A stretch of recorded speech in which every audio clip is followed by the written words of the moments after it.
कुछ लोग दुश्मन नहीं होते, वे दोस्त बनकर आते हैं, मुस्कुराकर बात करते हैं और चालाकी से शेर के मुंह तक छोड़ आते हैं।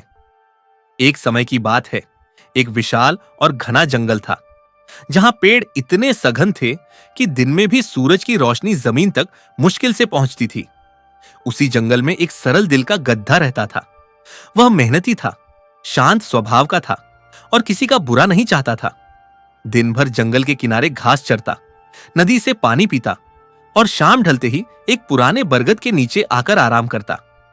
उसी जंगल में एक गीदड़ भी रहता था, जो अपनी चालाकी और मक्कारी के लिए मशहूर था। वह न ताकतवर था न बहादुर, लेकिन उसकी जबान में ऐसी मिठास और दिमाग में ऐसी चालें थीं कि बड़े बड़े जानवर भी उसके धोखे में आ जाते थे। जंगल का सबसे खतरनाक जानवर एक बूढ़ा शेर था। उम्र के साथ उसकी ताकत कम हो चुकी थी। वह अब पहले की तरह शिकार नहीं कर सकता था। कई दिनों से भूखा रहने के कारण उसकी आंखों में कमजोरी और दिल में गुस्सा भर चुका था।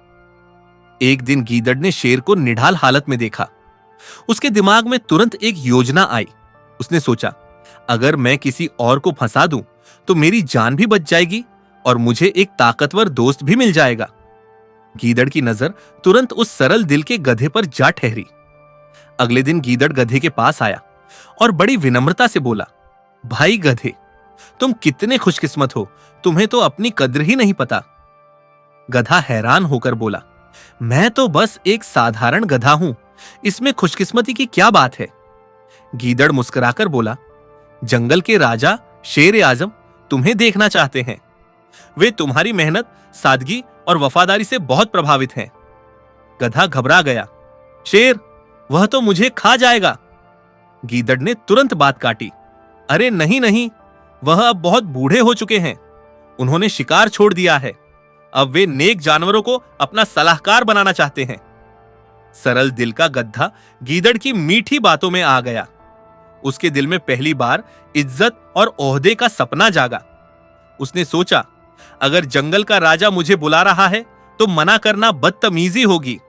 दोनों एक संकरे रास्ते से होते हुए जंगल के भीतर गहराई में चल पड़े।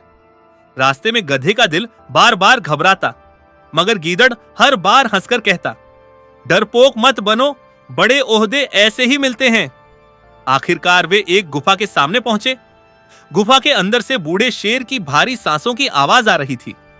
गीदड़ ने धीरे से कहा, मैं अंदर जाकर घोषणा करता हूं, तुम यहीं रुको। गीदड़ अंदर गया और बोला, हुजूर, मैं वह तोहफा ले आया हूं जिसका वादा किया था। शेर की कमजोर आंखों में चमक आ गई। क्या वह अकेला है? जी हुजूर, बिल्कुल अकेला और बेखबर।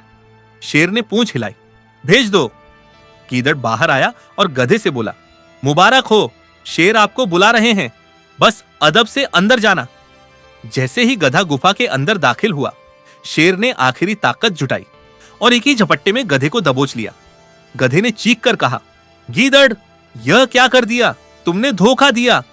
लेकिन गीदड़ पहले ही वहां से भाग चुका था।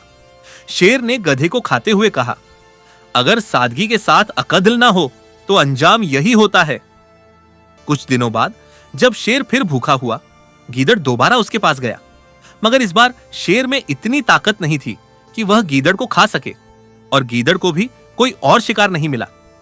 आखिरकार शेर भूख से मर गया, और कुछ समय बाद गीदड़ भी, क्योंकि जंगल के जानवर उसकी चालाकियों से वाकिफ हो चुके थे। जो लोग चालाकी और धोखे से दूसरों को नुकसान पहुंचाते हैं, वे थोड़े समय के लिए फायदा तो उठा लेते हैं, लेकिन आखिरकार खुद भी अंजाम से नहीं बच पाते। और जो सादगी को बिना अकगल के अपनाते हैं, वे अक्सर दूसरों के धोखे का शिकार हो जाते हैं। ऐसी सीख देने वाली कहानियां सुनने के लिए चैनल को लाइक, सब्सक्राइब और शेयर करना न भूलें।